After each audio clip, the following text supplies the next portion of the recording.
నందు వలివ మినిస్ట్రీ ప్రేక్షకులందరికీ యేసు ప్రభు నామములో మీకు వందనాలు చెల్లిస్తున్నాను.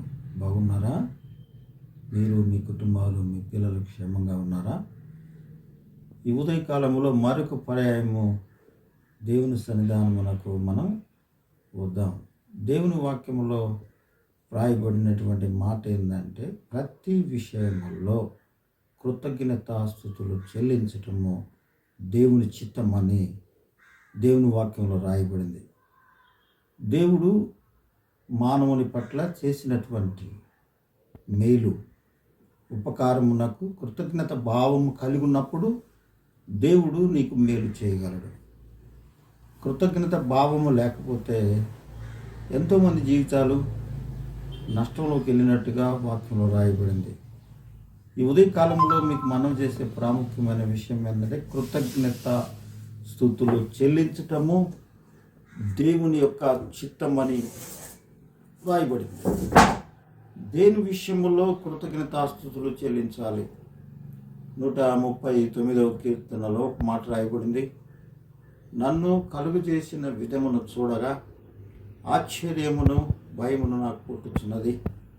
అందును బట్టి నీ కృతజ్ఞతాస్తుతులు చెల్లిస్తున్నాను. దేవుడు మానవుని ఏ విధముగా కలుగు చేశాడో దానిని గురించి అర్థం చేసుకొని తెలుసుకున్నటువంటి చూసిన దావీదు దేవునికి స్తుతులు చెల్లించకుండా ఉండలేకపోయినాడు.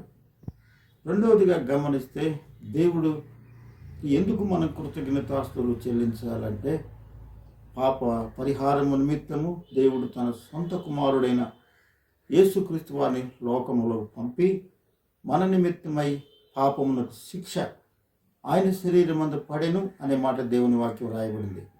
యేసుక్రీస్తు యొక్క శరీరమందు మరి శిక్ష పడింది. ఎవరి పాపముల కొరకై? మన పాపముల కొరకై. భూమి మీద ఉన్నటువంటి మానవులందరి యొక్క పాపముల కొరకై, వారి అతిక్రమముల కొరకు ఆయన నలగొట్టబడ్డాడు. దోషముల నిమిత్తమై ఆయన హింసించబడ్డాడు. ఆయన నెత్తిన ముళ్ళు కిరీటం పెట్టబడింది. ఆయన మరణించాడు, సమాధి చేయబడ్డాడు. తిరిగి లేచినటువంటి మృత్యుంజయుడు ప్రభువైన యేసుక్రీస్తు. ఆ ప్రభువైన యేసుక్రీస్తు వలన మాత్రమే మానవునికి పాపక్షమాపణ ఉంది, మానవునికి విమోచన ఉంది. యేసు ప్రభు మాత్రమే మానవులను వారి పాపముల నుండి ఆయన రక్షించగలడు. కనుక యేసు ప్రభు దగ్గరికి ప్రతి ఒక్కరు రావాలని ఉదయకాలంలో మనం చేస్తున్నాను. ఎలాంటి పరిస్థితుల్లో ఉన్నా, ఘోరమైనటువంటి పాపివైనా, మానసికమైన ఒత్తులకు లొంగిపోయి ఇబ్బంది పడుతున్నా, భయంకరమైన స్థితిలో ఉన్నా, పాపములో ఉన్నా, ఏ పరిస్థితిలో ఉన్నా ప్రభు దగ్గరికి నువ్వు రాగలిగితే ప్రభు నిన్ను బాగు చేస్తాడు, ప్రభు నిన్ను రక్షిస్తాడు.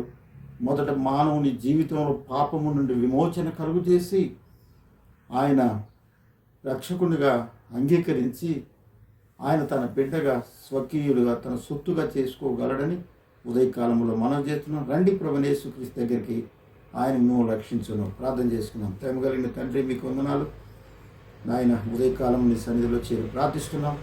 జ్ఞాపకం తెచ్చుకోండి, బలమైన కార్యం చేయమని ప్రార్థిస్తున్నాం. ఉదయకాలంలో ప్రభావం వింటున్న ప్రతి బిడ్డలందరూ దీవించండి, ఆశీర్వదించండి, బలపరచండి.